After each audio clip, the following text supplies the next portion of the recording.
प्यारे बच्चों, विज्ञान विषय की आज की ऑनलाइन कक्षा में आपका पुनः स्वागत है। बच्चों, आज हम क्लास 8th का पाठ 10 फसल उत्पादन का चौथा और आखिरी भाग का अध्ययन करेंगे, जिसमें हम कुक्कुट पालन और मत्स्य पालन के बारे में विस्तार से चर्चा करेंगे। तो आगे का भाग पढ़ने से पहले हम यह देख लेते हैं कि हमने पिछले भागों में क्या जाना। पिछले भागों में हमने कृषि के बारे में जाना और जैसे जैसे सभ्यता का विकास हुआ, कृषि का भी विकास हुआ है। मौसम के अनुसार फसलों के बारे में जाना, खेती के विभिन्न चरण जैसे कि मिट्टी तैयार करना, जुताई, बीजों का चुनाव, बुआई और मृदा के पोषक तत्व व फसल चक्रण के बारे में जाना। कंपोस्ट खाद कैसे बनाई जाती है, इसके बारे में भी विस्तार से चर्चा की। कंपोस्ट खाद पौधों की सड़ी गली पत्तियों, फल सब्जियों के छिलकों और मृत जीव जंतुओं को एक गड्ढे में इकट्ठा करके उसके ऊपर से मिट्टी से ढक देते हैं, तो उसमें जो सूक्ष्म जीवाणु हैं वो जटिल कार्बनिक पदार्थ को सरल कार्बनिक पदार्थ में बदल देते हैं। यही कंपोस्ट खाद है। फिर रासायनिक उर्वरक, नाइट्रोजन चक्र व नाइट्रोजन स्थिरीकरण सूक्ष्म जीवों के द्वारा, तड़ित और वर्षा के द्वारा और रासायनिक उर्वरक के द्वारा, इसके बारे में विस्तार से चर्चा की। इसके बाद फसलों की सिंचाई व सिंचाई के साधन, मिट्टी की जल धारण क्षमता, फसलों को खरपतवार, पक्षियों, चूहे, इल्ली, टिड्डे आदि से बचाना। जब फसल पककर तैयार होगी तो उसकी कटाई और मड़ाई के बारे में। इसके बाद भंडारण के बारे में। भंडारण के लिए हम बड़े बड़े कंटेनरों में, साइलों में भंडारित करते हैं, जिससे हम फसलों को वर्ष भर उपयोग कर सकते हैं, उनकी जीव जंतु से रक्षा कर सकते हैं, उनमें कीड़े मकोड़े से नुकसान होने से बचा सकते हैं। और जहाँ पर ये फसलें नहीं उगाई जा सकती हैं, उधर इन फसलों को सुरक्षित पहुँचा सकते हैं। हरित क्रांति के बारे में जाना। हरित क्रांति की शुरुआत 1960 से हुई और उन्नत उपकरणों के प्रयोग से हम फसलों को सुधार करते हैं। फसल समुन्नति के बारे में जाना। फसल समुन्नति क्या है?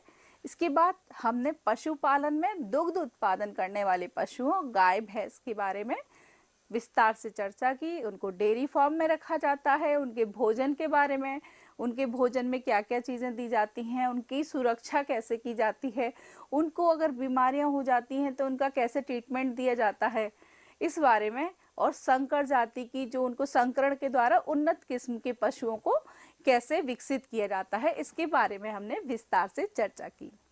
अब हम देखते हैं आज हम क्या जानेंगे। आज हम कुक्कुट पालन के बारे में, कुक्कुट में प्राकृतिक स्फुटन कैसे होता है, ऊष्मायंत्र के बारे में जानेंगे। कुक्कुट फार्म में मुर्गियों के भोजन और आवास की व्यवस्था के बारे में चर्चा करेंगे। उनके आहार, सुरक्षा का प्रबंध, उन्नत नस्लें और एक क्रियाकलाप के माध्यम से अंडे की पहचान करेंगे। इसके बाद मत्स्य पालन के और संवर्धन तालाब के बारे में विस्तार से चर्चा करेंगे। तो शुरू करते हैं। कुक्कुट पालन। अंडे और मांस की प्राप्ति के उद्देश्य से मुर्गी, बत्तख इत्यादि पक्षियों को पालना कुक्कुट पालन कहलाता है। और अंडे से हमें प्रोटीन और विटामिन प्रचुर मात्रा में मिलता है। कुक्कुट पशुओं को घरों में और फार्म हाउस दोनों में पाला जाता है। तो अंडे से हमें क्या क्या मिलता है? प्रोटीन और विटामिन। प्राकृतिक स्फुटन। बच्चों, आपने देखा होगा कि मुर्गी का अंडे सेना का तो सुना ही होगा। तो मुर्गी अंडे पर बैठकर उसे 21 दिन तक सेती है और इस अवधि को ऊष्मायन काल कहते हैं। इससे क्या होता है, इससे अंडे में नमी और उष्णता मिलती है इसको, और अंडे में भ्रूण के विकास और अंडों के स्फुटन में सहायता मिलती है। अंडों का स्फुटन क्या है, जब पूरे मैच्योर हो जाता है उसके अंदर चूजा, तो अंडे फट जाते हैं और उसमें से छोटा सा चूजा निकल कर आता है। इस प्रक्रम को हम प्राकृतिक स्फुटन कहते हैं। मुर्गी अपने अंडों के ऊपर बैठकर 21 दिन तक उन्हें सेती है, उन्हें गर्मी देती है और उसमें से चूजे निकल कर आते हैं। ऊष्मायित्र, बड़े बड़े कुक्कुट फार्म में अंडे सेने का कार्य विशेष उपकरणों द्वारा किया जाता है, जिन्हें ऊष्मायित्र कहते हैं। आप चित्र में देख सकते हैं, इसमें बहुत से अंडे रखे हुए हैं। इसके द्वारा कृत्रिम रूप से स्फुटन किया जाता है। इस ऊष्मायित्र में इसका ताप स्थिर रखते हैं और कुक्कुट पक्षियों को विशिष्ट भोजन जैसे रोटी, अन्न आदि दिया जाता है, और इन्हें पालने वाले लोग इन पक्षियों को खुला छोड़ देते हैं, जहां वे कीड़े मकोड़े, वनस्पतियां जैसे कि साग, घास, सब्जी के छिलके आदि तथा कंकड़ खाते हैं। कुक्कुट फार्म में मुर्गियों के भोजन और आवास की व्यवस्था। तो किसी भी जीव को पालते हैं तो उसके भोजन की और उसके रहने की व्यवस्था करनी होती है। तो कुक्कुट फार्म पक्का बना होता है, जिसमें प्रकाश और हवा की पर्याप्त व्यवस्था होती है। यह ऊंचे स्थान पर होता है जहां जल भराव नहीं होता। ऊंचे स्थान पे क्यों बनाया जाता है, क्योंकि यदि जल भराव हो जाएगा तो ये पक्षी हैं, इनके पंख भीग जाएंगे और इनके स्वास्थ्य को भी हानि पहुंचेगी। नियमित साफ सफाई की भी व्यवस्था होती है। बैठने, खाने तथा अंडा देने के लिए स्थान होता है। कुक्कुट आहार, अब इनको क्या दिया जाता है खाने के लिए जो इनको पोषक तत्व प्रदान करे। तो कुक्कुट आहार में दले हुए दाने, हरी खाद्य सामग्री होती है। गेहूं, मक्का, बाजरा जैसे अनाजों को पीसकर इनमें कंकड़, बालू, का चूरा या चूना पत्थर का चूरा मिला देते हैं। अब आप सोच रहे होंगे कि इसमें कंकड़ और चूने पत्थर का चूरा क्यों मिलाया। कंकड़, चूना पत्थर कैल्शियम कार्बोनेट के स्रोत होने के कारण अंडे का कवच बनाने में सहायक होते हैं। अंडे का कवच कुछ कर्रा सा दिखता होगा आपको, हार्ड होता है, जो कि कैल्शियम कार्बोनेट का बना होता है। सुरक्षा का प्रबंध, जैसा कि हमने आपको बताया, किसी भी जीव को जब पालते हैं तो उसकी सुरक्षा का भी प्रबंध किया जाता है। तो पक्षी रोगों के प्रति संवेदनशील होते हैं क्योंकि बहुत नाजुक होते हैं, तो इसलिए रोगों से बचाव का भी उचित बंदोबस्त किया जाता है। मुर्गी को जल की पर्याप्त मात्रा दी जाती है। जल क्यों दिया जाता है? जल की मात्रा कम होने पर अंडे देने की क्षमता में कमी आ जाती है, इसलिए उसको जल की पर्याप्त मात्रा दी जाती है, जिससे ज्यादा मात्रा में अंडे प्राप्त हो सके। उन्नत नस्लें, जैसे कि अभी हमने फसल की उन्नत नस्लों के बारे में बात की, फिर उसके बाद गाय और भैंस की भी उन्नत नस्लों की बात हुई। अब हम इन पक्षियों की उन्नत नस्लों के बारे में बताते हैं। अधिक अंडोत्पादन तथा मांस के लिए संकरण तकनीकी द्वारा कुक्कुट की उन्नत नस्लों का विकास किया जाता है। हमारे देश में मुर्गी की उन्नत किस्में हैं white leg horn, island red, ILS red. एक बार इसको पुनः दोहराते हैं, white leg horn, island red, ILS red, ये मुर्गी की उन्नत किस्में हैं। संकरण विधि तो आपको याद ही होगी, दो अच्छी किस्मों के बीच संकर कराया जाता है, जिसके हम अच्छे गुण प्राप्त करते हैं। चलिए एक क्रियाकलाप के माध्यम से हम अंडे की पहचान करते हैं। हम एक गर्म पानी से भरे पात्र में कुछ अंडे डाल देते हैं, तो थोड़ी देर बाद हम देखेंगे कि कुछ अंडे तलहटी में बैठ गए हैं और कुछ तैरने लगे हैं। तो जो अंडे पानी में डूब जाते हैं वह अच्छी गुणवत्ता वाले हैं, और जो तैरते रहते हैं वो खराब अंडे हैं। तो इस प्रकार से हम अंडों की भी पहचान कर सकते हैं। इसी प्रकार से याद है आपको, हमने गेहूं की भी पहचान की थी। इसी तरह से हम अंडों की पहचान कर सकते हैं। मत्स्य पालन, इस प्रकार से हमने मुर्गी पालन के बारे में जाना। अब हम मत्स्य पालन के बारे में चर्चा करते हैं। मत्स्य यानी कि मछली, और मछली कहाँ रहती है? जल में, और मछली जल की रानी है वाली कविता तो आप सभी लोगों ने जरूर सुनी होगी। तो हमारे देश में मछली एक अन्य प्रमुख खाद्य का स्रोत है। जो लोग तटीय क्षेत्र में रहते हैं और नदियों के समीप रहते हैं, वो विशाल जन समुदाय नियमित रूप से मछली का सेवन करता है। उनके भोजन में मछली अधिकांशतः प्रयोग की जाती है।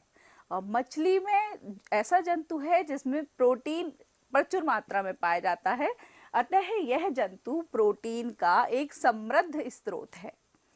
शार्क और कॉड जैसी मछलियों से प्रचुर मात्रा में मछलियों का तेल मिलता है, और विटामिन ए और डी भी पाया जाता है।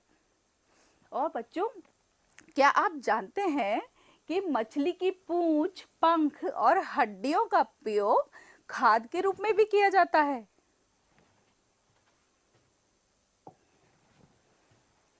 जल के स्रोत के आधार पर मछलियों को दो वर्गों में बांटा गया है। अब जल के स्रोत दो तरह से होते हैं, एक तो मीठे पानी के स्रोत और एक खारे पानी के। मीठा जल आप सभी लोग जानते हैं, तालाब, झील, नहर और नदी आदि में पाया जाता है, और खारा पानी समुद्रों में मिलता है। तो जो मीठा पानी होता है उसमें लवण नहीं होता है, इसलिए उस जल को हम अलवण जलीय बोलते हैं। तो तालाब, झील, नहर और नदी में पाई जाने वाली मछली अलवण जल मछली कहलाती है, जैसे कटला और रोहू आदि। आप चित्र में रोहू मछली को देख सकते हैं। इसी प्रकार से सागर और महासागर का पानी खारा होता है, और वो उसे हम लवणीय जल बोलते हैं। तो उनमें जो मछलियां पाई जाती हैं, जैसे कि टूना, कॉड, ये लवण जल मछली कहलाती है।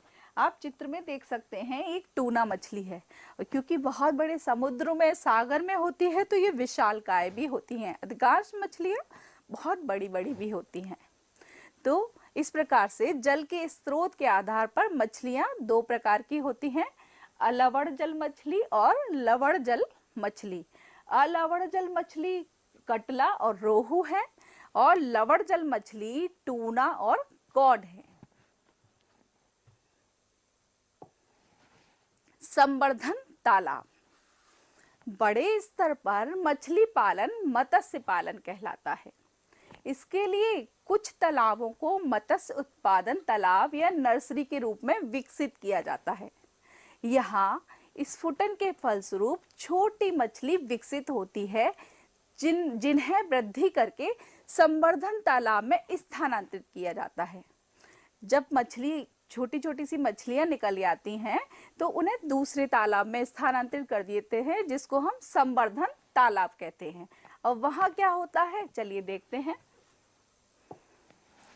संवर्धन तालाब में प्रकाश और ऑक्सीजन की पर्याप्त व्यवस्था होती है, और मछलियों को आहार उचित मात्रा में दिया जाता है। साथ ही पूरक आहार की भी व्यवस्था होती है। तालाब की स्वच्छता तथा रखरखाव का भी उचित व्यवस्था की जाती है। प्रजनन तथा संकरण के द्वारा कम अवधि में तीव्रता से वृद्धि करने वाली मछली की उन्नत नस्लों का भी विकास किया जाता है। जो भी हम जीवों को पालते हैं, उनकी उन्नत नस्लों के विकास के भी प्रयास करते हैं। तो अब हम देखते हैं, हमने इस पूरे पाठ में इसको हमने 4 भागों में जाना, तो हमने क्या क्या सीखा। हम अपनी विशाल जनसंख्या को पर्याप्त आधार प्रदान करने के लिए कृषि पर आश्रित हैं। उगाए जाने वाले एक ही प्रकार के पौधे फसल कहलाते हैं। ऋतु के अनुसार फसलें खरीफ और रबी की फसलें या फिर जायद की फसलें कहलाती हैं। सिंचाई, जुताई तथा गोड़ाई द्वारा मिट्टी तैयार करना आवश्यक है। इसके लिए हल तथा पाटल का उपयोग करते हैं। बीज को निर्धारित दूरी एवं गहराई में बोने से उपज अच्छी होती है।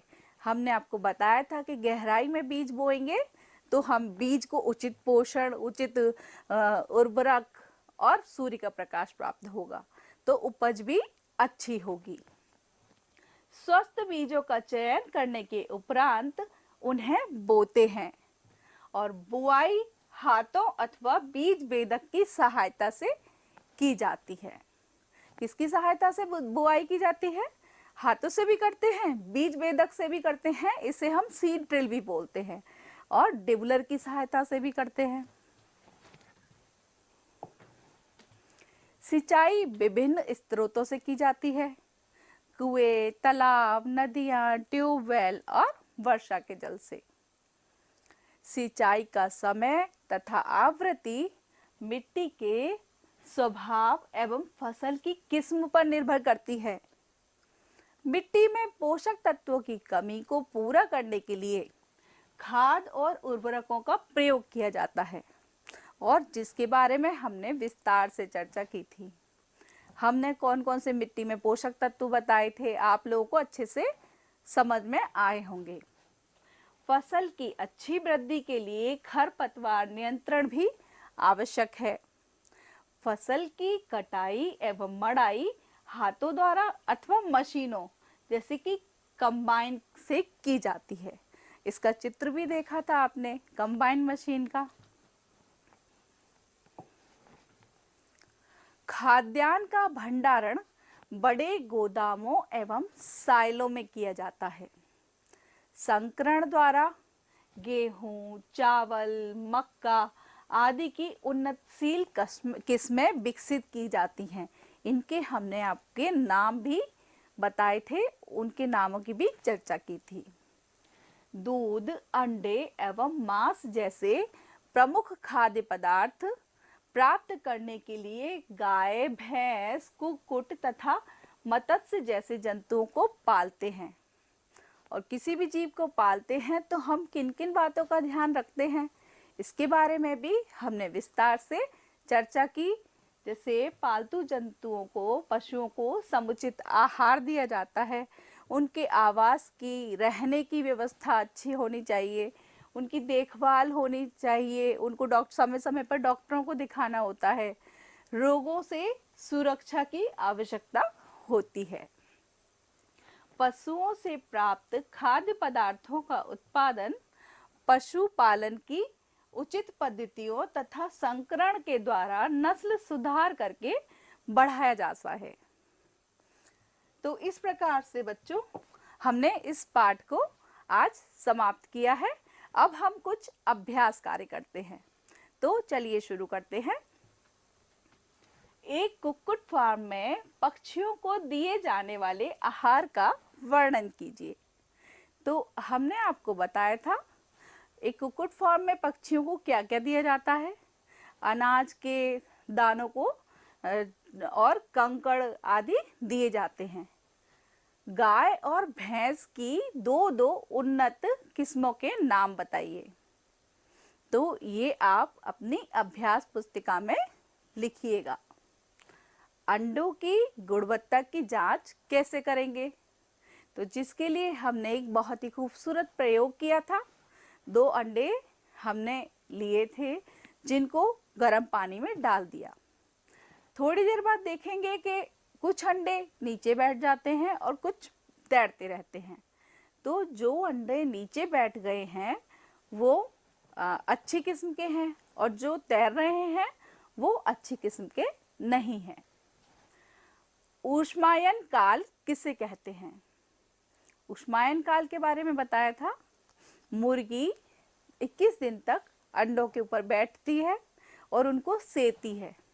इस समय को हम ऊष्मायन काल कहते हैं। ये कुछ रिक्त स्थान दिए हुए हैं, तो आपको इनमें सही उत्तर भरना है। सागर महासागर में पाई जाने वाली मछली कहलाती है। तो सागर का जल कैसा होता है? खारा होता है और खारे जल को हम लवणी जल बोलते हैं। तो जो सागर और महासागर में मछली पाई जाती हैं उन्हें लवण जल मछली कहते हैं। बड़े कुक्कुट फार्म में अंडे सेने का कार्य विशेष उपकरणों के द्वारा किया जाता है, जिन्हें कहते हैं। आपने एक बॉक्स जैसा चित्र भी देखा था जिसमें बहुत से अंडे रखे थे। इसमें एक निश्चित ताप रखा जाता है। इस उपकरण को ऊष्मा यंत्र कहते हैं। क्या कहते हैं? ऊष्मा यंत्र। मछलियों की पूंछ, पंख और हड्डियों का उपयोग के रूप में किया जाता है। तो मछलियों की पूंछ, पंख और हड्डियों का उपयोग किस रूप में किया जाता है? सोचिए। बिल्कुल सही सोचा आपने, खाद के रूप में किया जाता है। मछलियों की पूंछ, पंख और हड्डियों का उपयोग खाद के रूप में किया जाता है। अंडे में खाली स्थान तथा 2 जगह खाली स्थान प्रचुर मात्रा में पाए जाते हैं। अंडे में क्या क्या पोषक तत्व होते हैं? सोचिए। अंडे में प्रोटीन और विटामिन प्रचुर मात्रा में पाए जाते हैं। बड़े स्तर पर मछली पालन कहलाता है। क्या कहलाता है? बड़े स्तर पर मछली पालन मत्स्य पालन कहलाता है।